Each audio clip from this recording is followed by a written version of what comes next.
masochists! Welcome back to another installment of r/no sleep. Today, we have the second part from Bad Andy the Red.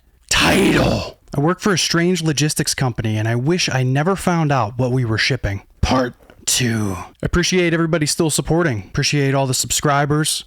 If you know of anybody that might enjoy these types of stories or the way that I'm doing it, please don't hesitate to share. Help me out a little bit. I appreciate that. If you haven't already liked or subscribed, I would really appreciate that. It helps me out a lot. Without further ado, let's get into it. The drive to Denny's gave me time to think. Maybe too much time. Every scenario my mind conjured was worse than the last. Drug smuggling, organ harvesting, human trafficking. None of them quite fit what I suspected I saw, or at least thought I saw. Based on the hints and unnerving glimpses, I really did not know anything for sure about what was really going on at PT Shipping. Yet, anything seemed plausible. Jean was already there when I arrived, tucked into a booth in the far corner, nursing a cup of coffee. She changed out of her work clothes into jeans and a faded sweatshirt, but the severe burn remained, pulling her features taut. "You came," she said as I slid into the seat across from her. "Wasn't sure you would." "Of course. What was it that you wanted to tell me?" I was sort of hoping that it might be a bit more about what the hell we were moving in that place, I replied, keeping my voice low, despite the nearly empty restaurant. "What I heard last night. What I saw." "You didn't see anything," Jean interrupted, her eyes hard. "That's the first thing you need to understand. If you're going to survive this job, you need to accept that some things cannot be explained.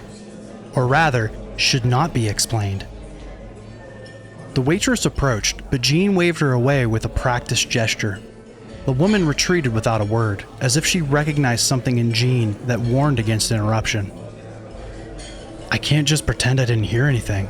I mean, come on. Are we even safe?" I asked, leaning forward. "Something is wrong with those containers." Something was buzzing, maybe even scratching inside them. Then there were the screams during that so-called maintenance period. Jean's hand shot across the table, gripping my wrist with painful intensity. Her fingernails dug into my skin as she pulled me closer. "Lower your voice," she hissed. Her eyes, I noticed for the first time, weren't just tired. They held a kind of haunted knowledge that made me falter. "Yes, there were sounds. Yes, there were things in those containers that probably don't fit into your neat little understanding of the world. But knowing more won't help you. It will only make things worse. And no, strictly speaking, we are not what you would probably call safe. But the only way to guarantee you are not safe is to keep openly asking questions." She released my wrist, leaving small crescent marks where her nails had been. I rubbed the spot, watching as she took another sip of her coffee, her hands trembling slightly. "I can't keep working there," I finally said. "Whatever's happening, it's messed up. At this point, the whole thing seems like a front for something massively illegal. I don't know how much you aren't telling me, but maybe we could go to the police. With everything we suspect, someone would have to investigate." A harsh, bitter laugh escaped Jean's lips, drawing glances from a few early morning patrons. She leaned back into the booth, suddenly looking almost defeated. "You have no idea what you're dealing with," she said, her voice dropping to a whisper. "The police? They already know. Or at least, certain people in the department do. Why do you think we operate so openly? Why do we have business licenses and tax ID numbers? This isn't some fly-by-night operation. PT has connections." "What kind of connections could possibly allow them to?" "Powerful ones," Jean cut me off. "Look, I've seen people like you before. Decent, moral people who think they can change things. Who think they can expose what's happening and make it stop." She leaned forward again, her eyes locking with mine. "Remember Jacob? The guy who had your job before you?" I shook my head. "Exactly. No one remembers Jacob. He decided to be a hero too. Took photos on his phone of one of the containers. Tried to open one when no one was looking." Her voice caught slightly. 2 days later, his apartment was empty. All his things were gone, like he never existed. His mother filed a missing persons report. Nothing came of it. A cold weight settled in my stomach. You're saying they killed him? Jean's eyes darted around the restaurant before returning to mine. I'm saying he disappeared, just like Marissa before him and David before her. People who ask too many questions don't last long at PT. I swallowed hard and considered her words. It was too much at that point, and I just resolved to get out. I told Jean my plan. Okay then, I will just quit. I don't like it. But if something dangerous or illegal is going on that could just disappear me, then I will just leave. I can even put in a 2 weeks notice so they don't think it's because I suspect something. Jean laughed, a harsh and hollow sound. She looked at me like I was an unruly child. You think they'll believe anyone could be so dense as to not suspect something, even after one night? So then what can I do? Why are you telling me this? Her eyes narrowed and she responded, because you need to know that you can't just quit now. You are in this, whether you like it or not. If you want to not disappear too, then just keep your head down, keep quiet, and do not rock the boat. The less you know, the less danger you're in. I have to go. You should get some sleep and remember what I told you. I'm off tomorrow. Try and keep safe while I'm gone, and take care. She threw some money on the table and walked out without another word, and I was left stunned and speechless. It sounded like I was stuck, and I still had no idea what I've gotten myself into. My anxiety was palpable, and I hardly got any sleep when I returned home. If what Jean said was true, then the place I had just gotten a job at was hiding a dark secret, and I could not uncover it or leave and run away. I was forced, for the time being, to continue working for the bizarre company, continue shifting those mysterious boxes without ever knowing what horrors they might contain. When it was time to go back, I hesitated and almost considered calling out and not going in. But I did not want to attract any unwanted attention just then, so I summoned my courage and went back to PT Shipping for my second day of work. I arrived a few minutes early, but no one else was there to greet me this time. I shuffled in and grabbed a new manifest from my workstation and the tablet. I saw the first shipment was scheduled to arrive in the next 10 minutes. Then I looked at the list, continued on into another page, and realized that there were twice the amount of trucks that day than my first, and I had no apparent help, at least with what I would be doing. I thought briefly about the other people I saw leave the building yesterday at 5 a.m. Why did they have us sectioned off and not work together? It was another question I would have to set aside. I was going to be very busy, and I thought maybe the distraction might be nice. The first truck backed up to the loading dock with a low rumble that vibrated through the concrete floor. I approached cautiously, remembering Jean's methodical movements from the night before. The keypad by the door blinked expectantly. I punched in the code I'd memorized and stepped back as the door swung open. Unlike last night's mysterious black containers, this truck held rows of ordinary-looking wooden crates. They were stacked neatly, secured with straps, each bearing standard shipping labels and barcodes. No strange temperatures, no odd buzzing, just regular freight. I let out a breath I hadn't realized I was holding. Maybe not every shipment contained whatever horrors Jean had alluded to. Maybe some days were just normal. The manifest indicated these were textile supplies for various retail locations across 3 states. Fabric bolts, perhaps, sewing machines, things a company called The Proud Tailor might legitimately ship. I worked efficiently, scanning each crate and moving it into its designated staging area. The forklift hummed beneath me, comfortingly mundane. For nearly an hour, I allowed myself to believe I was simply working a regular warehouse job, one that had to pay extraordinarily well for night shifts. I thought I might be able to relax for a moment, but I heard the staticky voice of Matt through the intercom. New guy, second shipment is ahead of schedule. It's a priority shipment. Get down to receiving bay B. Get a move on. I was not even done with the first load, and now the next one was already coming.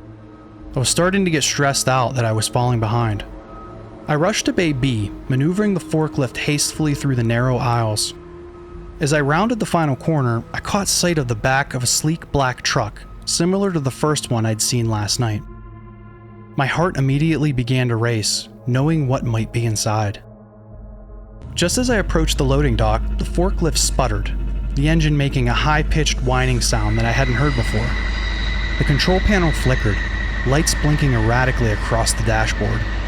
I tried to slow down, but the machine lurched forward suddenly, as if pushed by an invisible hand.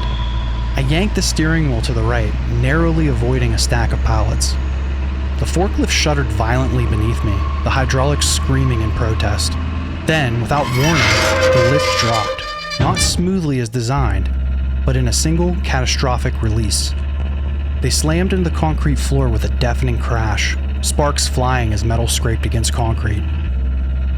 I was thrown forward against the safety cage, my chest hitting the steering column hard enough to knock the wind from my lungs.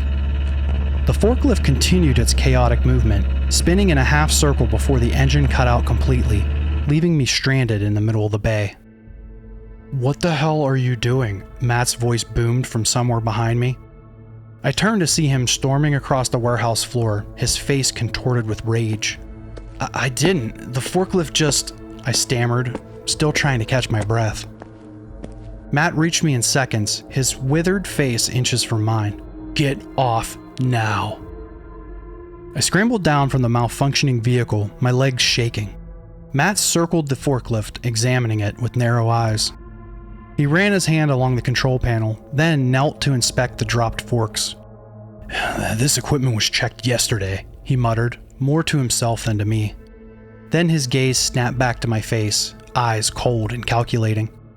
"Goddamn interference is worse than normal. Were you near any red tag containers earlier?" "No," I answered truthfully. "I've been unloading the one marked textile shipment so far." Matt's jaws tightened as he glanced toward the black truck waiting at the bay. "Well, the timing of this is awful." He pulled a radio from his belt. "Gene, we need you at Bay B. Equipment failure." There was no response, just static. Right," he sighed. "She's off today." The back doors of the black truck swung open on their own, revealing the now familiar darkness that seemed deeper than it should be. A soft, rhythmic thumping sound emerged from within, like something repeatedly striking the interior wall. Matt cursed under his breath. "Those need to be moved immediately. Temperature sensitive." He turned to me. "You'll have to move them manually." "Manually?" I echoed, my voice cracking. "You mean carry them?" "The dollies are in the maintenance closet," Matt growled, pointing toward a narrow door across the warehouse. "Grab one, quick." I jogged to the closet, my mind racing. Manually handling meant direct contact with whatever those black containers held. The thought made my skin crawl, but I had little choice. Matt was watching my every move with increasing impatience.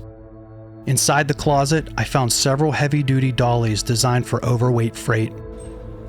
I selected the sturdiest looking one and wheeled it back to the bay where Matt stood, arms crossed, foot tapping rhythmically against the concrete. "Remember the protocol," he said as I approached the truck. "No unnecessary contact. Move them directly to the designated area." He glanced at his watch. "I need to make a call. Get this done before I return." As Matt disappeared through a side door, I faced the yawning darkness of the truck's interior alone. The thumping had stopped, replaced by an eerie silence that somehow felt worse. I steeled myself and rolled the dolly up the loading ramp. The first container slid forward as if pushed by unseen hands, just like the night before. Up close, without Gene's calming presence, the experience was infinitely more unsettling. The black surface seemed to absorb the light around it.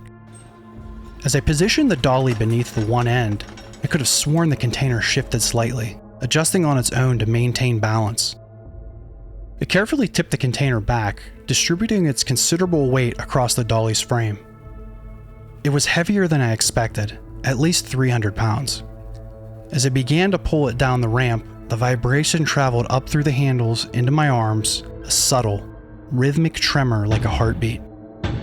The container slid off the truck with surprising ease, almost eager to be set free of its confined space. I guided it across the warehouse floor toward the staging area Matt had indicated. With each step, the vibration grew more pronounced. When I reached the staging area, I carefully lowered the container to the ground. As it settled onto the concrete, a sound emerged from within, kind of soft scraping.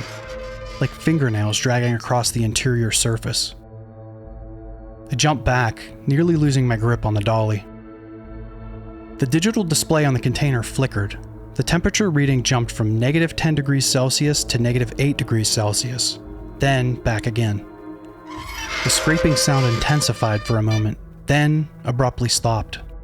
I stood frozen, staring at the black box. Whatever it was sounded like it was moving, scraping. The realization sent ice through my veins, but I couldn't afford to panic. There were still 2 more containers to move, and Matt would return soon. Forcing myself back to the truck, I repeated the process with the second container.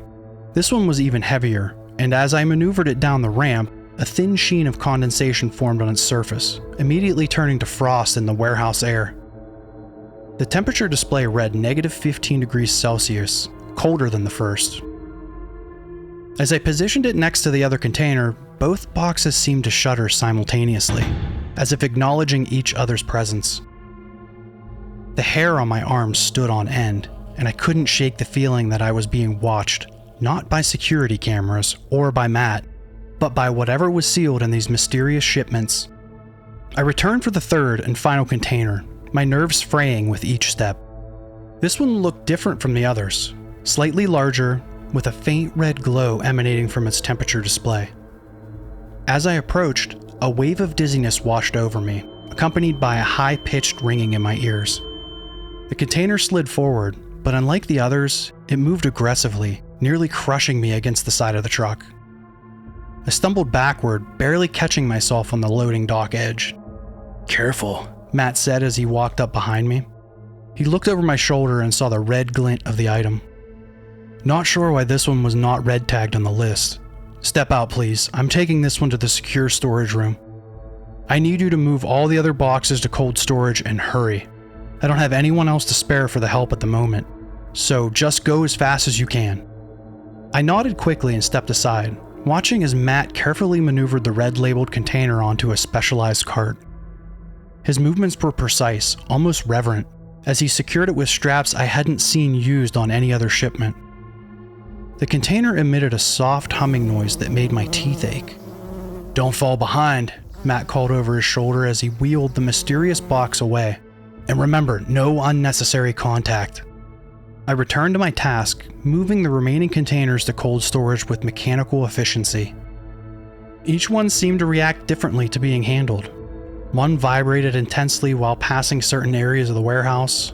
Another grew noticeably heavier near the loading bay doors, as if reluctant to be stored away. I tried to focus solely on the physical labor, to shut down the part of my brain screaming that none of this was normal. The cold storage area was a maze of shelving units filled with identical black containers. The temperature was brutal, my breath clouding instantly in the frigid air. My fingers grew numb as I positioned each new arrival in its designated spot, guided only by the blinking scanner in my hand. I noticed that some of the older containers had frost patterns forming on their surfaces. Not random crystallization, but intricate, almost deliberate designs. Just as I finished securing the last container, the lights in cold storage flickered. Once, twice, then plunged into darkness for a full 3 seconds before sputtering back to life. I stood there shivering and regretted not bringing a coat or something warm. Fortunately, I was finished. Back on the main floor, I discovered that 2 more trucks had arrived while I'd been occupied in the cold storage area. My heart sank at the sight of the endless freight waiting to be processed. Without the forklift, I'd have to move everything by hand. Matt was nowhere to be found, likely still dealing with that mysterious red tag container. I grabbed another dolly and set to work, my muscles already protesting from the strain of moving the first batch of containers. These new shipments weren't the black boxes, but they were still unnervingly heavy crates of textile equipment, according to their manifests, though they weighed far more than any sewing machine I'd ever encountered. I tried to maintain a rhythm as I wheeled crate after crate to their designated areas. The warehouse seemed to stretch endlessly before me, distances expanding impossibly between loading docks and staging areas. My shirt clung to my back with sweat despite the building's chill. After I finished with the trucks, another arrived with dozens of similar packages needing scanned and sorted. Fatigue made me clumsy, and I fumbled with the scanner, dropping it twice and cracking the case on the second fall. The clock on the wall read 2:17 a.m. I'd been working non-stop for hours, and yet barely made a dent in the night's shipments. The manifest on my tablet showed 3 more trucks scheduled before dawn. I felt a spike of panic rise in my chest. There was simply no way I could finish this all alone. I worked non-stop, skipping whatever time I would have taken for a break. I was tired, hungry, and exhausted, and no one else was around to help. I lost track of time, and to my horror, I heard the 5 a.m. alarm go off. I dropped a box I was carrying and it crashed to the floor. I was scared to look down at it, but when I did, I saw the box had not opened. I bolted to the exit just in time, feeling the adrenaline surging through my veins as I burst out, immediately catching the anxious stares of a few co-workers from other sections of the warehouse. Their eyes were wide with concern, clearly worried about the chaos erupting behind me. As I hurried further away, I desperately tried to block out the ominous noise that began to echo, a sinister sound building in the distance. Suddenly, a whisper sliced through the tension, urgently vying for my attention. "Hey, you! Did you see Mike? From Section 4? He was supposed to be right behind me." I shook my head and watched as the blood drained from the man's face. I was about to offer some reassurance when the air was pierced by an intensifying buzzing and screeching sound, a cacophony that made my skin crawl. The others turned away, unwilling to face the impeding horror, but the man who had questioned me stood frozen, fear etched on his features. The terrifying sounds from yesterday crescendoed once more, each note now carrying the unlikable clarity of a person's voice, a desperate cry for help. A scream tore through the air, sharp and chilling, and then everything plunged into an eerie, suffocating silence. I turned away, closing my eyes, and tried to steady my thoughts as I waited. Eventually, someone announced we had 1 minute before maintenance time ended. We lined up to return to our stations, and I caught sight of the man who asked about his coworker, shuffling despondently behind me. His face was a mask of hopelessness and despair. We all had a sense something terrible had happened to his friend, but no one knew what, and no one dared to voice it. I returned to my station, so far behind in my remaining work that I felt hopeless.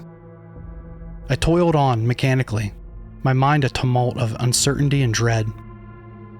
My shift came and went, stretching nearly to 12 hours, finally ending after 9 a.m. despite the exhaustion. I couldn't take the feeling of disbelief over my circumstances.